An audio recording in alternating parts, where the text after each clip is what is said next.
नमस्कार दोस्तों, स्वागत करते हैं मैथी क्लासेज में। आज हम एक नए चैप्टर के साथ मिलते हैं जो संधि, और संधि का ये हमारा पहला क्लास है।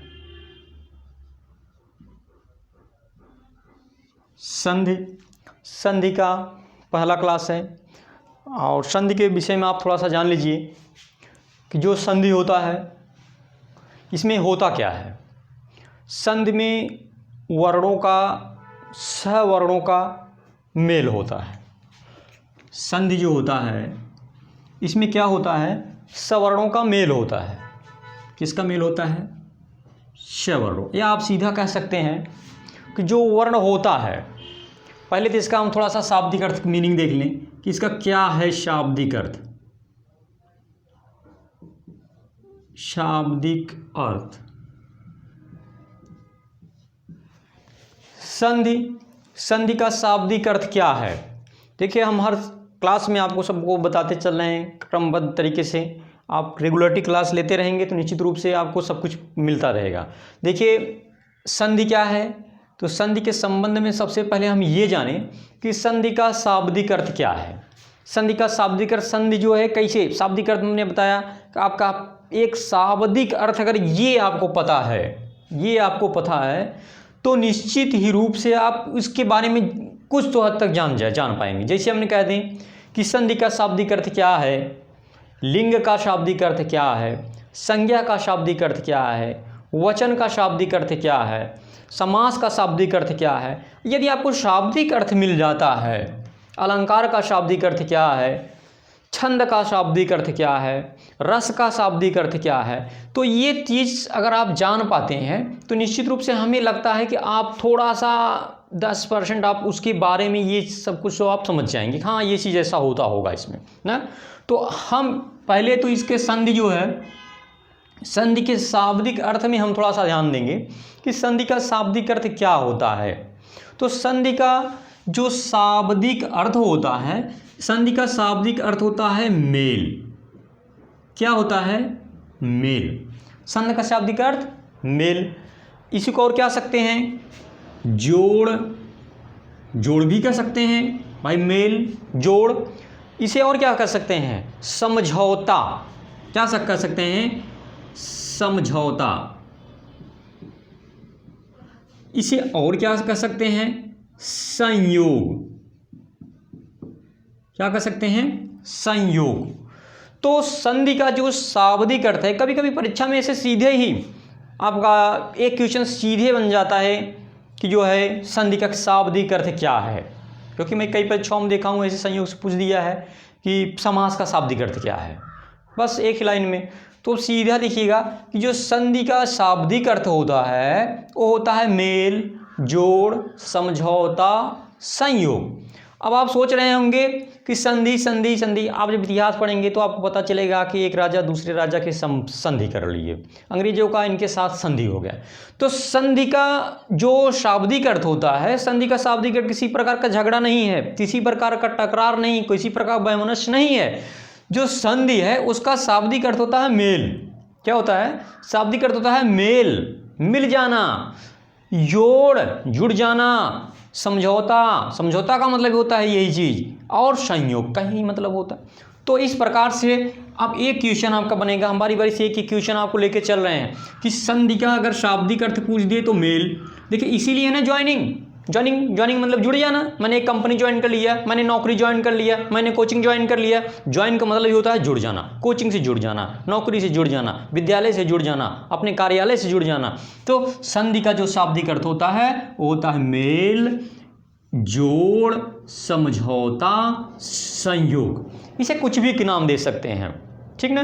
तो आप समझ पाएंगे संधि का शाब्दिक अर्थ मेल, जोड़, समझौता और संयोग। अब आप ये सोच पा रहे होंगे कि मेल, जोड़, समझौता, संयोग तो हो रहा है, सर कह रहे हैं मेल होगा, जोड़ होगा, समझौता, संयोग सब होगा, लेकिन किसका मेल होगा, किसका संयोग होगा, किसका समझौता होगा? तो आप ध्यान रखिएगा, संधि में जो मेल होता है, जो जोड़ होता है, वो हमेशा किसका होता है? वर्णों का। किसका मेल होता है? मेल किसका होता है? मेल हमेशा होता है वर्ण का। किसका मेल होता है? वर्णों का, अर्थात आप कहेंगे कि वर्ण जब वर्ण मिलते हैं तो वर्ण वर्ण मिलेंगे तो यही हमारा क्या हो जाएगा, यही हमारा हो जाएगा संधि। या आप कह सकते हैं, हमने देखिए अब ये मत कहिएगा कि वर्ण क्या है सर, ये पहली क्लास में हम आपको विस्तृत बता दिया कि वर्ण क्या है, वर्ण किसे कहा जाता है, वर्ण कितने प्रकार का होता है, उनके प्रकारों में प्रकार जितना था मैंने सब कुछ बता दिया। इसीलिए हमने बताया कि एक क्लास दूसरे क्लास से जुड़ा हुआ है, दूसरा क्लास हर तीसरे क्लास से जुड़ा हुआ है, एक क्लास एक दूसरे के साथ जुड़ा हुआ है। तो देखिए जब वर्ण वर्ण मिलेंगे तो वही हमारा क्या बन जाते हैं, संधि। देखिए हमने कहा ना मेल जोड़ समझौता संयोग, मेल जोड़ समझौता संयोग होगा किसका, तो मेल जोड़ समझौता संयोग होगा हमेशा किसका, वर्णों का। अर्थात वर्ण वर्ण मिलेंगे तो ये क्या बन जाएंगे, संधि। और या इसी का आप कह सकते हैं अक्षर और धन अक्षर ये मिलते हैं तब भी हमारा क्या हो गया, संधि है। या आप कह सकते हैं ध्वनि प्लस ध्वनि, ये हमारा क्या है, ये हमारा संधि है। तो हमेशा ध्यान रखिएगा इसी का अप्रूफ है ये दोनों।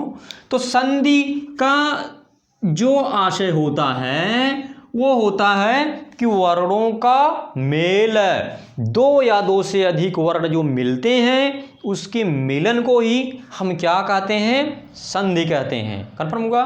तो दो या दो से अधिक वर्णों के मेल से मिलन को हम क्या कहते हैं, संधि कहते हैं। कंफर्म हुआ, संधि कहते हैं। अब आप इसका थोड़ा सा देखिए, अब कैसे कैसे मेल हो रहा है, जरा इसके मेल को देखिए कैसे मेल हो रहा है। आप कह रहे हैं सर मेल हो रहा है, जरा एक मेल करके दिखाइए। तो जैसे हम आपको बता दें, जैसे हम बताएं कि देवालय, एक हमने शब्द लिखा है देवालय। तो देवालय अभी आपको नहीं तोड़ना, केवल आप ध्यान रखिएगा। अभी आपको धीरे धीरे को अच्छे से आप तोड़ लेंगे, इसमें कौन सी संधि है, किस प्रकार की संधि है, आप तुरंत बता देंगे। और हमको ट्रिक के माध्यम से पूरा ट्रिक ही बता दे रहे हैं, आप सीधा बता देंगे। आपको जोड़ना नहीं आ रहा है, तोड़ना नहीं, कोई बात नहीं, आप देखिए तुरंत बता दिए ये संधि है इसमें। तो ये किस, देवालय। तो देवालय है, जब इसे तोड़ेंगे तो ये क्या होगा, देव, और क्या है आपका आलय, क्या है, आलय। तो अब देखिए क्या है, देवालय जब हमने इसका संधि किया, इसको तोड़ा, मेल किया, तो ये इसका देखिए देवालय, देवालय, और जब देव और आलय, इसमें देव का देखिए, इसमें देव, इसमें क्या है हमारा देव, इसमें हमारा क्या है क्या है, देव का और आलय का आ। ध्यान रखिएगा, देवालय का जब हमने क्या किया, देवालय को जो हमने इसमें संधि किया, इसका संधि का विच्छेद किया, तो ये हमारा देवालय, देवधन आलय हुआ। देवालय तो देव का और आलय का आलय का आ, ये दोनों मिले तो ये मिल करके हमारा क्या बना दिए, बड़ा दीर्घ आ। तो ये है देव का और आलय का ये दोनों मिलकर के क्या बना देंगे, आ बना। तो अब देखिए, तो यही है। अब इसी से हम क्या करेंगे, इसकी परिभाषा देंगे। अब इसकी अगर हमें परिभाषा देना हो, संधि की हमें क्या हो, संधि की हमें परिभाषा देना हो, तो हम संधि की परिभाषा किस तरह से देंगे। संधि को हम परिभाषित कैसे करेंगे कि दो या दो से अधिक वर्णों के मेल से।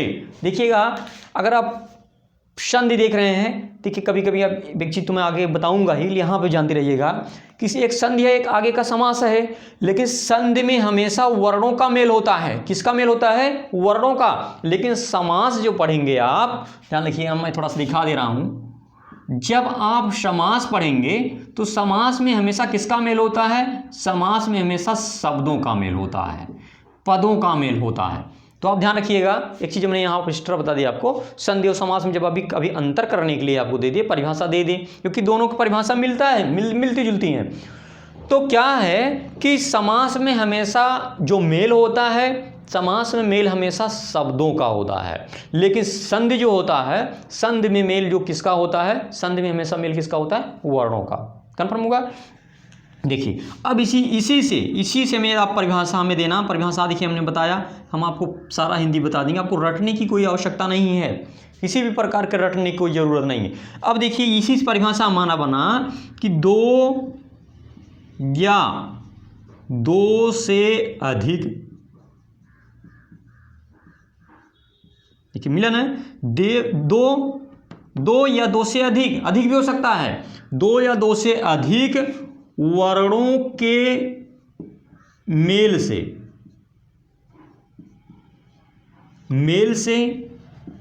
जो विकार का मतलब परिवर्तन, जो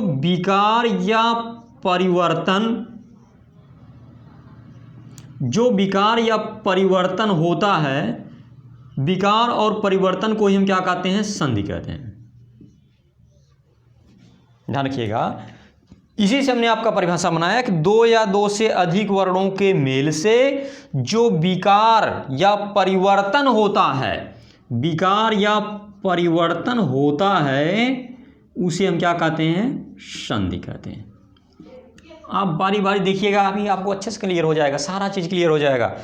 तो हमने आपको बताया कि मेल किसका होता है? वर्णों का। देखिए इसका अ मिला, इसका आ मिला, ये दोनों मिल करके परिवर्तन क्या कर दिए? परिवर्तन में आ कर दिए। परिवर्तन ये देखिए, ये मिला, देव का अ, आलय का आ, ये दोनों मिल करके परिवर्तन कर दिए, विकार उत्पन्न कर दिए। तो हमने बताया कि इसी विकार, इसी परिवर्तन को ही हम क्या कहते हैं? संधि कहते हैं। कन्फर्म हुआ?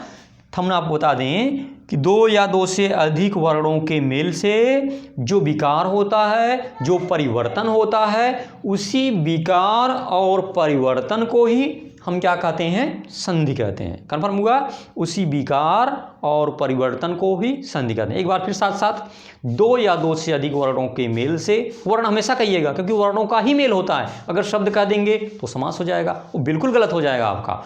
दो या दो से अधिक वर्णों के मेल से जो विकार होता है, जो परिवर्तन होता है, उसी विकार और परिवर्तन को ही हम क्या कहते हैं? संधि कहते हैं। कन्फर्म हुआ? अब देखिए एक संधि है तो निश्चित रूप से एक विच्छेद भी होता है। हम आपको यहाँ पे दिखा देते हैं विच्छेद। तो देखिएगा ये विच्छेद क्या होता है, विच्छेद के भी बारे में थोड़ा सा जान लीजिए आप कि विच्छेद क्या है विच्छेद। तो विच्छेद के संबंध में समझिएगा। विच्छेद आपको अगर थोड़ा सा एक लाइन में कभी परिभाषा दे दे, संधि का विच्छेद आप पढ़ेंगे, संधि का विच्छेद कीजिए।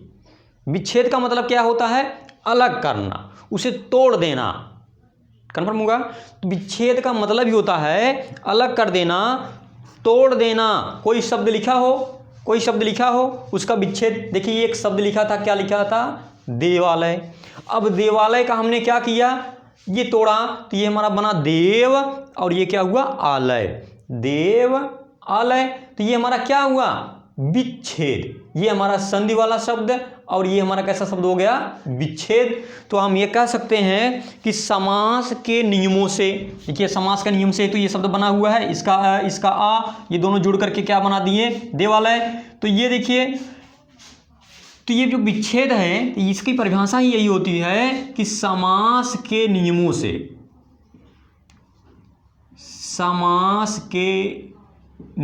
से बने पद को उसकी पूर्व अवस्था में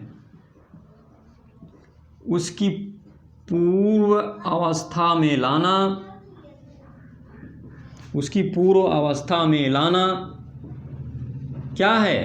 विच्छेद कहलाता है। कन्फर्म हुआ? तो हमने आपको ये भी बताया कि विच्छेद क्या होता है। तो समास के नियमों से, देखिए समास के नियम से ही तो बना है। यहाँ का अ और आ दोनों जुड़ करके क्या बनाए हैं? आ बना दिए हैं। अब ये समास के नियम से बना हुआ है। अब ये समास के नियमों से जो बना पद है, पुनः उसकी पूर्व अवस्था में ला दें, तो ये हमारा क्या कहलाएगा? विच्छेद कहलाएगा। कन्फर्म हुआ? तो समास के नियमों से बने हुए पद को उसकी पूर्व अवस्था में ला दें, तो हमारा क्या हो जाता है? विच्छेद हो जाता है। कन्फर्म हुआ? आगे हम चलते हैं।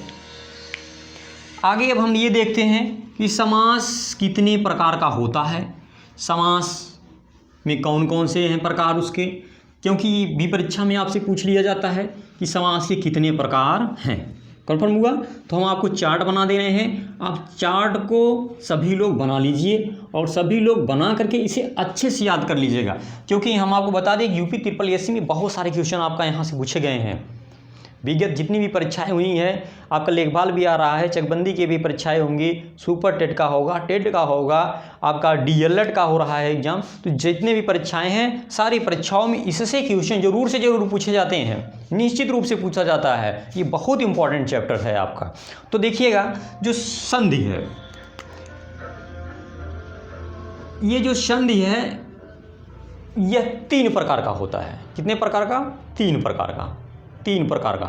तो ये जो पहला है आपका, ये है आपका स्वर संधि। क्या है? स्वर संधि। कन्फर्म हुआ? आगे का जो है, जो दूसरा है, इसका नाम है व्यंजन संधि। जो आगे का इसका पार्ट है, तीसरा पार्ट, ये हमारा क्या है? विसर्ग संधि। विसर्ग संधि। कन्फर्म हुआ?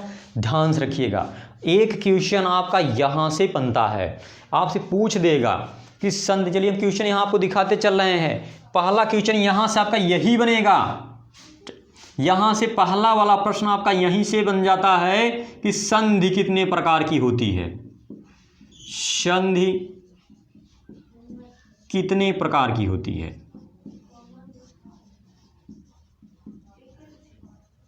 तो ये आपका इसका जवाब क्या हुआ? 3 प्रकार। आपको सबको जुबानी हो जाना चाहिए। अब हमने आपको बता दिया कि संधि कितने प्रकार की होती है? 3 प्रकार की। तो कौन कौन सी संधि है? स्वर संधि, व्यंजन संधि और क्या है? विसर्ग संधि। आपको बिल्कुल जुबानी हो जाना चाहिए। संधि के कितने भेद, संधि के कितने प्रकार, संधि के कितने रूप? 3। कौन कौन सा है? स्वर संधि, व्यंजन संधि और विसर्ग संधि। कन्फर्म हुआ? आप साथ साथ जुड़े रहिए, आपको निश्चित रूप से आ जाएगा। पूरा कन्फर्म आपके साथ बता रहे हैं कि आपको निश्चित रूप से आएगा। केवल आप जुड़े रहिए, बहुत कठिन नहीं है। बहुत सारे लोग लड़के फ़ोन भी करते हैं कि सर संधि पढ़ा दीजिए, संधि पढ़ा दीजिए। संधि बिल्कुल मुझे समझ में नहीं आता है। ऐसा कुछ भी नहीं है। ये लिखा है, आपको नहीं आएगा तो हम आपको ट्रिक बता देंगे, आप ट्रिक से ही बता देंगे किसमें क्या संधि है, कैसा है। ठीक, तो ध्यान रखिएगा। अब देखिए, अब स्वर संधि के जो भेद हैं, ये भी इसके भी प्रकार हैं। इसका 5 प्रकार का भेद है। पहला क्या है? दीर्घ स्वर संधि। दीर्घ स्वर संधि। जो आगे का है आपका गुण संधि।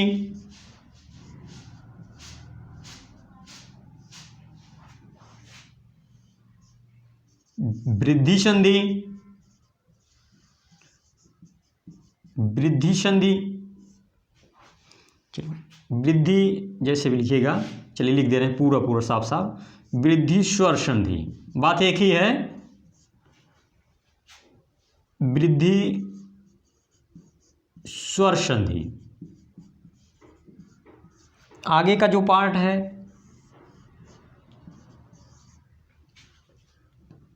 यण स्वर संधि। चलिए, जो 5वां है, 5वां में यहां देखिए लिख दे रहे हैं ताकि आप कुछ समझ में आए। जो 5वां है, ये है अयादि। अयादि स्वर संधि। ये सबको जुबानी याद होना चाहिए। हम बताए, देखिए अब इसी में एक दूसरा क्वेश्चन पूछेगा कि स्वर संधि के कितने भेद हैं। जो ये सब 4 जिसको याद हो गया, निश्चित रूप से कभी नहीं भूलेगा। देखिए, ये संधि के 3 भेद, स्वर संधि, व्यंजन संधि और विसर्ग संधि। देखिए, एक ही शब्द को मैं कितनी बार बोल रहा हूँ, इसके बावजूद अगर जिसका क्वेश्चन गलत हो जाता है तो फिर वो समझेंगे भाई। देखिए, एक ही शब्द को मैं कितनी बार रिपीट करता हूँ। मैं 5 बार एक ही शब्द को बोलता हूँ ताकि आपको जुबानी हो जाए। एक बार वीडियो देखे तो आप एक ही बार में आपको स्पष्ट हो जाए सब कुछ, क्या है इसका, क्या खेला है संधि का। देखिए, संधि जो है इसके 3 भाग, 3 रूप। कौन कौन सा है? एक है आपका स्वर संधि, दूसरा है आपका व्यंजन संधि, जो तीसरा है ये है आपका विसर्ग संधि। अब देखिए, जो स्वर संधि है, स्वर संधि के 5 भेद हैं। स्वर संधि के कितने भेद हैं? 5 भेद हैं स्वर संधि के, जो आपका है दीर्घ स्वर संधि, गुण स्वर संधि, वृद्धि स्वर संधि और यण स्वर संधि, और आगे का जो है यह है अयादि स्वर संधि। कंफर्म हुआ? मैं समझ पा रहा हूँ, अच्छे से याद होगा। एक मैं फिर दोहराता हूँ, दीर्घ स्वर संधि, गुण स्वर संधि, वृद्धि स्वर संधि, यण स्वर संधि और अयादि स्वर संधि। कंफर्म हुआ? देखिए ये दादाजी संधि, दादाजी, और ये इनके 3 पुत्र, ये कौन कौन से हैं? देखिए दादाजी का नाम देखिए जुड़ा हुआ है इनके साथ, पहले इनका नाम, इनके दादाजी का नाम, स्वर संधि, इनके 3 पुत्र, फिर अगला वाला पुत्र कौन सा है? व्यंजन, इनका भी दादाजी का नाम जुड़ा हुआ है। देखिए अगला वाला पुत्र कौन सा है? विसर्ग, और इसमें दादाजी का नाम जुड़ा है। दादाजी का नाम देखिए सबके अंत में जुड़ा हुआ है, यानी इनके पिताजी का नाम इन सबके देखिए अंत में जुड़ा हुआ। देख पा रहे हैं कि नहीं देख पा रहे हैं? अब क्या है कि इनके, अब देखिए ये इनके पिता, ये और इनके पिता, ये देखिए सबका नाम अब जुड़ा हुआ है। देखिए ए क्या हुआ, इनके पुत्र हैं दीर्घ, अब इनका नाम जुड़ा हुआ है स्वर का, अब इनका नाम जुड़ा है, दादाजी का नाम जुड़ा है। तो अब इनके कितने पुत्र? इनके 3 पुत्र, और इनके जो है 5 पुत्र, इनके कोई संतानें नहीं है। ध्यान रखिए, इनमें कुछ विशेष नियम हैं। संतान केवल किसकी है? केवल स्वर संधि की। इन सब की संतानें नहीं हैं, बल्कि इन सब के कुछ नियम हैं, जिस नियम अपने नियम पे, अपने कानून पे, दायरे में चलते हैं। तो ये है, इसमें कुछ क्या है? कुछ नियम हैं, लेकिन प्रकार नहीं है। अभी कहते व्यंजन कितने प्रकार का होता है, तो नहीं। विसर्ग, इसका भी क्या है? इसमें कुछ नियम होते हैं, इसमें भी कुछ नियम होता है। तो प्रकार जो होता है वो केवल स्वर संधि का प्रकार होता है। कंफर्म हुआ? तो अब हम एक बार इसी नीचे वाले को मिटाते हैं। पहले एक बार हम आपको स्वर संधि किसी, ये आपका स्वर संधि किसे कहा जाता है, एक बार मैं आपको बताता हूँ कि व्यंजन संधि किसे कहा जाता है, फिर एक बार मैं आपको बताता हूँ कि विसर्ग संधि क्या होता है। इसके बाद हम इन सारे को प्रकारों को स्पष्ट करता हूँ। कंफर्म हुआ? तो आप देखिएगा कि स्वर संधि किसे कहा जाता है, स्वर संधि किसे कहा जाता है। देखिए स्वर संधि क्या होता है? स्वर संधि होता है, मेल जो होता है वो प्रथम शब्द का मेल। देखिए किस प्रकार से मेल होगा, वर्णों का तो मेल होगा, लेकिन किस प्रकार से? तो कोई भी शब्द होगा, जैसे हम आपको लिखा देवालय, लिखा देव और प्लस आलय, एक शब्द लिखा देवालय, देव प्लस आलय। तो आप यहाँ पे समझिएगा कि जो स्वर संधि है इसमें होता क्या है कि देखिए ये प्रथम शब्द है, ये प्रथम शब्द किसे कहा जाता है? तो 2 या 2 से अधिक वर्णों के मेल को ही हम क्या कहते हैं? शब्द कहते हैं। 2 या 2 से अधिक वर्णों के मेल के सार्थक समूह को शब्द कहते हैं। कंफर्म हुआ? 2 या 2 से अधिक वर्णों के मेल को, सार्थक समूह को हम क्या कहते हैं?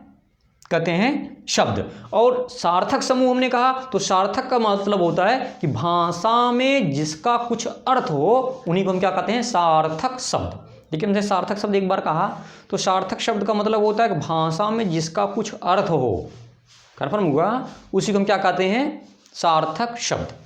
तो देखिए ये एक शब्द, ये दूसरा शब्द। तो देखिए प्रथम शब्द का, यहां देखिएगा, प्रथम शब्द का अंतिम अक्षर, प्रथम शब्द का अंतिम अक्षर स्वर हो, अंतिम अक्षर, अंतिम वर्ण क्या हो? स्वर हो। ध्यान रखिएगा। तथा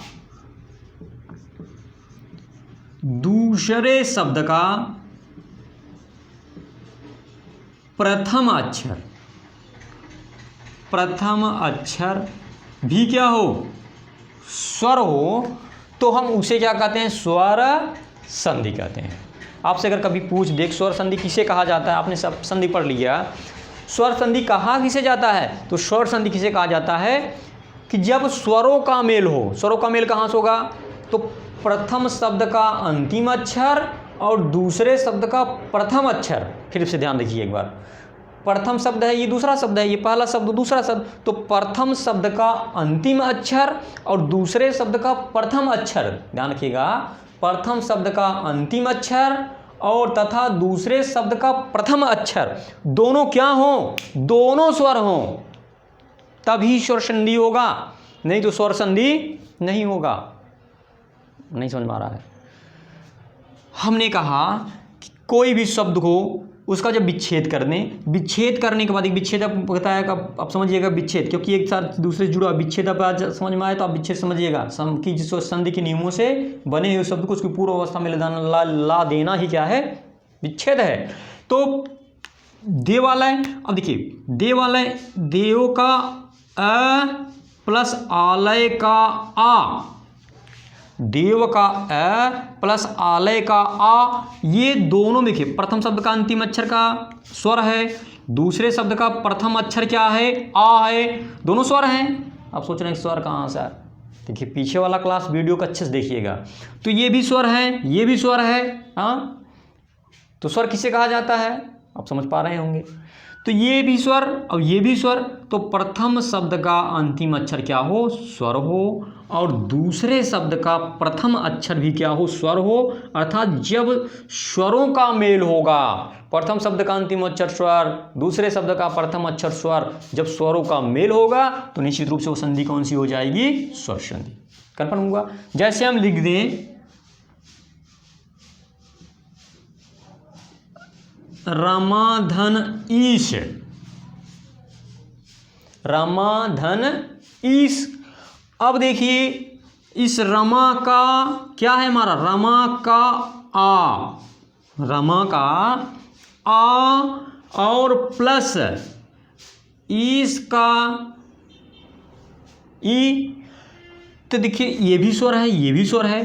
तो जब स्वरों का मेल होता है तो स्वरों के मेल को ही, स्वरों के मेल को हम क्या कहते हैं, संधि कहते हैं। स्वरों के मेल को ही हम क्या कहते हैं, स्वर संधि कहते हैं। तो हमने बताया प्रथम शब्द का अंतिम अक्षर क्या हो, स्वर हो, और दूसरे शब्द का प्रथम अक्षर क्या हो, स्वर हो। तो प्रथम शब्द का अंतिम अक्षर यदि स्वर होगा, दूसरे शब्द का प्रथम अक्षर यदि आपका स्वर होगा, तो निश्चित रूप से वो संधि कौन सी हो जाएगी, स्वर संधि हो जाएगी। कन्फर्म हुआ?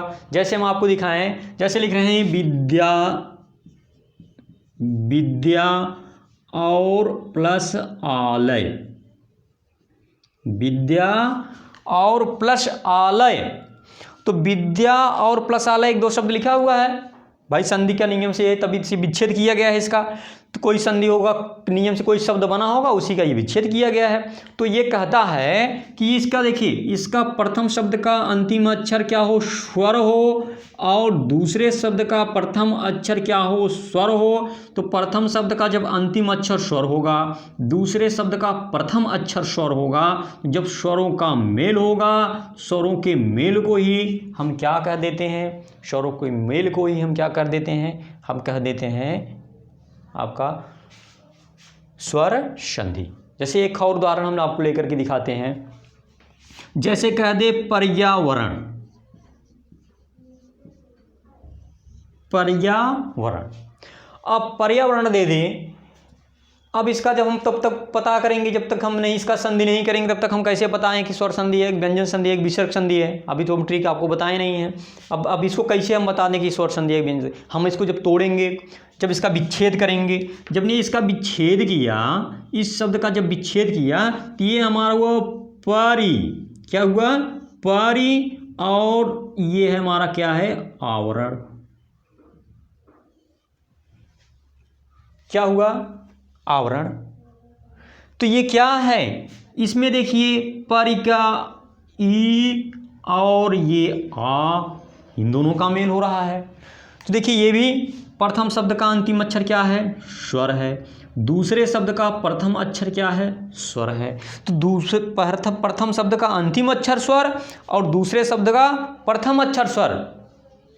तो ये हमारा क्या हुआ, ये हमारा क्या हो गया, आपका स्वर संधि। निश्चित रूप से आप समझ पा रहे होंगे। एक बार मैं फिर से बताता हूँ कि आपका स्वर संधि क्या है। आप स्वर संधि के संबंध में समझ लीजिए। तो स्वर संधि होता है किसी भी शब्द को विच्छेद किया जाए, विच्छेद करने के बाद प्रथम शब्द का अंतिम अक्षर स्वर हो, दूसरे शब्द का प्रथम अक्षर स्वर हो, दोनों स्वर हों, तो जब दोनों स्वर होगा तो ऐसे कंडीशन में, ऐसी स्थिति में, ऐसी परिस्थिति में हमारा क्या हो जाएगा, स्वर संधि। बात स्पष्ट हुआ। अब देखिए, अब हम आगे आपको बताते हैं कि क्या है हमारा व्यंजन संधि। व्यंजन संधि क्या है, व्यंजन संधि किसे कहा जाता है? तो व्यंजन संधि जो होता है, व्यंजन संधि के संदर्भ में देखिएगा, व्यंजन संधि क्या है, तो व्यंजन संधि भी वही है। इसमें क्या हो जाता है, इसमें होता है कि प्रथम शब्द का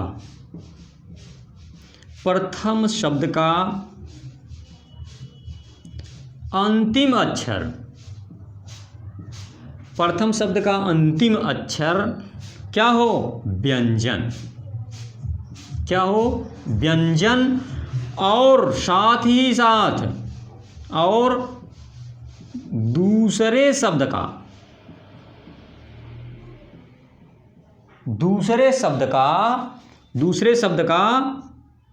अंतिम अक्षर, दूसरे शब्द का अंतिम अक्षर, प्रथम शब्द का अंतिम अक्षर और दूसरे शब्द का प्रथम अक्षर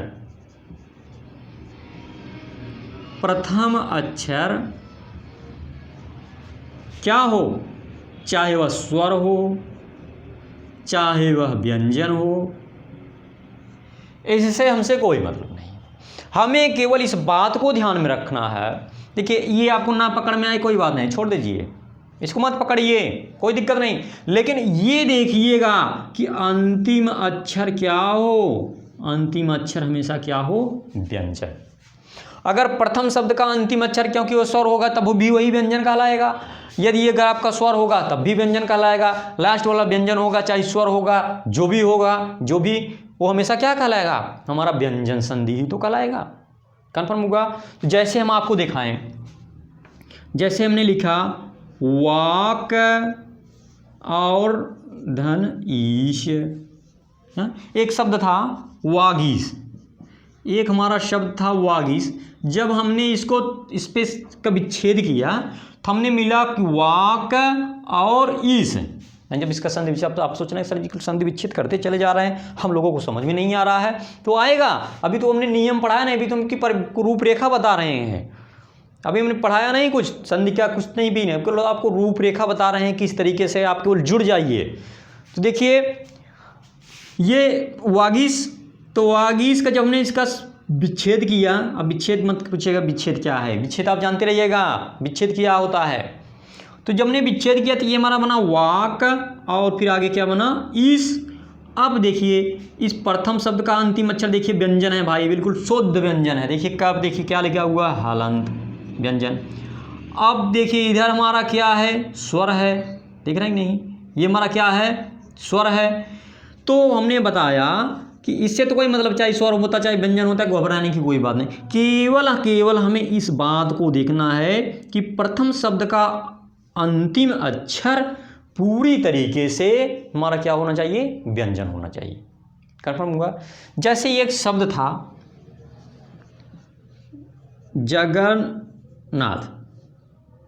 जगन्नाथ है।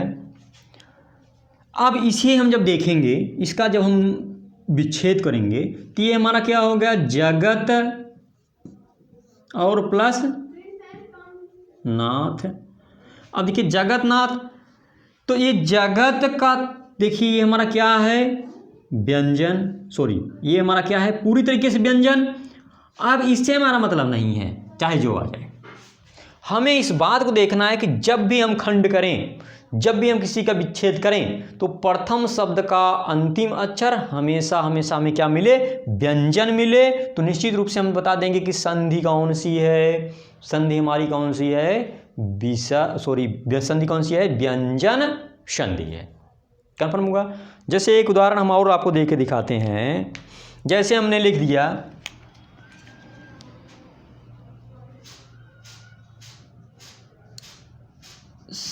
सम्मति, एक हमने लिखा है सम्मति। अब जब सम्मत लिखा है, हम इसका जब आप खंड करेंगे तो ये हमारा हो जाएगा सम, और फिर ये क्या हो जाएगा मति। अब देखिए प्रथम शब्द का अंतिम अक्षर पे क्या लगा है, वो हलंत, तो निश्चित रूप से ये हमारा क्या होगा व्यंजन, और हमें इसी की जरूरत थी। तो हमने आपको बता दें जो व्यंजन संधि होता है, व्यंजन संधि किसे कहा जाता है, व्यंजन संधि होता है कि प्रथम शब्द का अंतिम अक्षर हमेशा हमेशा क्या होना चाहिए, व्यंजन होना चाहिए। ऐसी कंडीशन में हमारा क्या होगा, व्यंजन संधि होगा, कन्फर्म होगा। आगे हम देखते हैं विसर्ग संधि। विसर्ग संधि किसे कहा जाता है,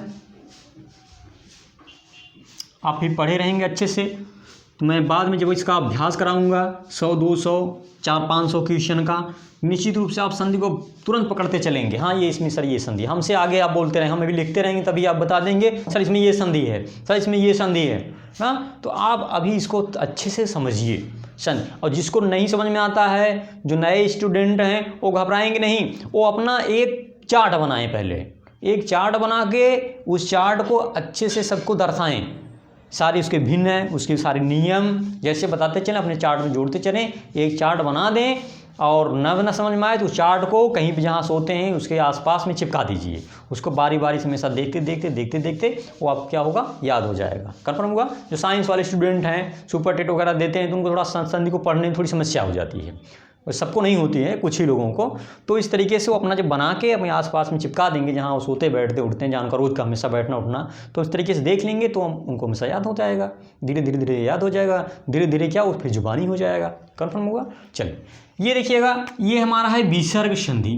अब विसर्ग संधि देखिए, विसर्ग संधि का जिक्र हम यहाँ पर कर रहे हैं, देखिए विसर्ग संधि आप यहाँ ला दे रहे हैं, तो आप कहेंगे कि इसमें कहाँ बता रहे हैं। देखिए तो विसर्ग संधि क्या होता है, विसर्ग बताए थे ना, विसर्ग कौन सा होता है। देखिए जो ये अन है और ये हमारा क्या है थोड़ा सा बता देने पीछे, जो नए लड़के हैं उस भी आपके पहले वाले क्लास में हम बता दिए हैं। तो ये जो अंग है ये हमारा क्या है, इसे कहा जाता है अनुस्वार। क्या कहा जाता है, अनुस्वार। और ये हमारा होता है विसर्ग। क्या होता है, विसर्ग। इसका उच्चारण होता है नासिक्य, नासिक्य। लेकिन इसका क्या होता है, इसका होता है कंठ। क्या होता है, कंठ। और इन दोनों को सम्मिलित रूप से कहा जाता है अयोग वाह। इन्हें सम्मिलित रूप से क्या कहा जाता है, अयोग वाह। बार बार परीक्षाओं में रिपीटेड क्वेश्चन है, यही सब क्वेश्चन बार बार पूछता है, बार बार अभ्यास ना होने की वजह से आप गलत कर जाते हैं। कोई अलग इसमें कोई नया नहीं जोड़ देता है, सब वही है, बस केवल अभ्यास ना होने से गलत हो जाते हैं क्वेश्चन। तो हमने बताया कि अनुस्वार ये है विसर्ग, और इसका जो उच्चारण होता है ये है नासिका, अह का जो उच्चारण ये है आपका कंठ, और इन दोनों को सम्मिलित रूप से कहा जाता है अयोग वाह। अयोग वाह का मतलब हम आपको समझाए थे कि जो न तो स्वर में हो, न तो व्यंजन में हो, न तो पूरी तरीके स्वर में, न तो व्यंजन में काउंट किया जाता है, इसको हम क्या कहते हैं, अयोग वाह। कन्फर्म हुआ। तो ये वाला हमारा इससे जुड़ा था विसर्ग से, इसलिए हम इसमें आपको बताए। देखिए विसर्ग क्या होता है, उसी परिभाषा वही है कि प्रथम शब्द का अंतिम अक्षर, अब शॉर्ट में लिख रहे हैं, अंतिम अक्षर क्या होगा, अंतिम अक्षर हमेशा क्या होगा, विसर्ग। और दूसरा अक्षर यानी दूसरे शब्द का चाहे वह आपका स्वर हो चाहे व्यंजन हो, वही कंडीशन यहाँ पे हमें ये वाला। तो देखिए व्यंजन में भी ये सेम था, वही विसर्ग में भी ये सेम है, दोनों में सेम। लेकिन हमें केवल पकड़ना है आपका इस बात को, किसको पकड़ना है, ये विसर्ग को हमेशा देखना है कि प्रथम शब्द का अंतिम अक्षर क्या हो, विसर्ग हो, और दूसरे शब्द का प्रथम अक्षर चाहे वह आपका स्वर हो चाहे व्यंजन हो, उससे कोई मतलब नहीं। चाहे ये हो जाएगा तब भी तुम्हारा होगा, ये हो जाएगा तब भी हमारा होगा। हमें केवल इस बात को ध्यान में रखना है कि प्रथम शब्द का अंतिम अक्षर हमेशा हर हालत में हमारा क्या होना चाहिए, विसर्ग होना चाहिए। यदि विसर्ग है तो निश्चित रूप से आप बताइएगा कि ये जो आपका संधि है वह कौन सी संधि है, विसर्ग। कन्फर्म होगा। दोस्तों अपने मित्रों को भी शेयर करिएगा और आपको अच्छा लगे तो आप भी शेयर करिएगा। क्लासेज बिल्कुल जो है निःशुल्क है, कोई चार्ज इसका नहीं है, पूरा फ्री क्लासेज है आपको दी जा रही हैं। ठीक दोस्तों, तो आप भी पढ़िए, आप अपने मित्रों को दोस्तों को भी शेयर करें। जहाँ पे ना समझ में आए आप कमेंट करिए, हमारे यूट्यूब पे मेल भी कर दीजिए, हम आपको उसका जवाब भी देंगे। कन्फर्म होगा। तो देखिए विसर्ग संधि होता है कि विसर्ग संधि होता है कि अंतिम अक्षर क्या हो, विसर्ग, और दूसरे शब्द का प्रथम अक्षर क्या हो, व्यंजन। कन्फर्म होगा। जैसे एक शब्द था, लिखा था मनोज, हाँ मनोज। अब हमने इसमें संधि किया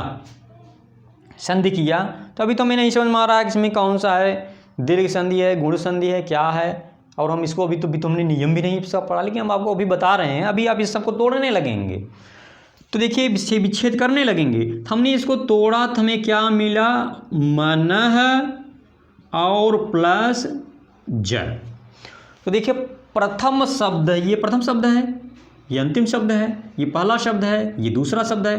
तो प्रथम शब्द का अंतिम अक्षर, तो प्रथम शब्द का अंतिम अक्षर देखिए ये क्या है, विसर्ग लगा है कि नहीं लगा है, क्या है, विसर्ग लगा है। अब दूसरा वाला हमारा क्या है, चाहे स्वर हो जाए चाहे व्यंजन हो जाए, उससे हमें कोई दिक्कत नहीं है। ये हमारा क्या है, व्यंजन है। तो हमें केवल ध्यान रखना है किस बात को, कि प्रथम शब्द का अंतिम अक्षर हर हालत में हमारा क्या हो जाए, विसर्ग। कन्फर्म होगा।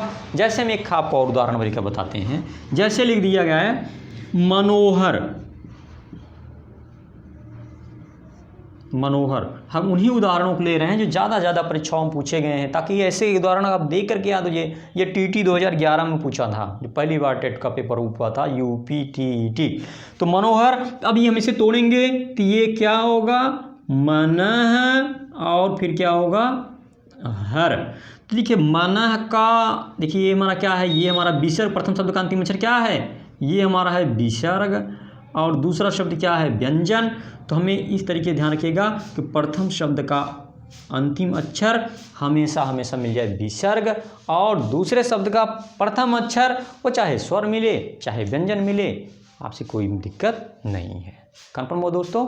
तो आप इस तरीके से सब जानते रहिएगा कि एक बार फिर से मैं बताता हूँ, संधि को अंग्रेजी में कहा जाता है ज्वाइनिंग का मतलब होता है जुड़ना। इसका अगर देखें तो इसका शाब्दिक अर्थ होता है मेल, जोड़, समझौता और संयोग। कन्फर्म होगा। संधि में होता क्या है, संधि में दो वर्णों का मेल होता है। हमने बताया दो या दो से अधिक वर्ण मिलने के बाद जो विकार होता है, जो परिवर्तन होता है, उसे हम क्या कहते हैं, संधि कहते हैं। संधि में विच्छेद होता है। विच्छेद किसे कहा जाता है, तो विच्छेद किसे कहा जाता है, संधि के नियमों से बने हुए शब्द को उसके पहली वाली अवस्था में ला दें तो हमारा क्या कहलाता है, विच्छेद कहलाता है। संधि के कितने भाग हैं, तो संधि के 3 भाग हैं। कौन कौन सा है, स्वर संधि, व्यंजन संधि और कौन सा है, विसर्ग संधि। कन्फर्म होगा। अब देखिए स्वर संधि होता है कि कोई भी शब्द हो, 2 खंडों में से विभक्त करें, उसका विच्छेद कर दें शब्द का, और प्रथम शब्द का अंतिम अक्षर स्वर मिले, दूसरे शब्द का प्रथम अक्षर स्वर मिले। जब दोनों स्वर हों तो संधि कौन सी कहलाएगी, स्वर संधि। अब व्यंजन संधि में क्या होता है, प्रथम शब्द का अंतिम अक्षर हमारा हमेशा क्या होना चाहिए, व्यंजन हो, दूसरे शब्द का प्रथम अक्षर चाहे स्वर हो चाहे व्यंजन हो, संधि कौन सी होगी, व्यंजन संधि। कन्फर्म हुआ।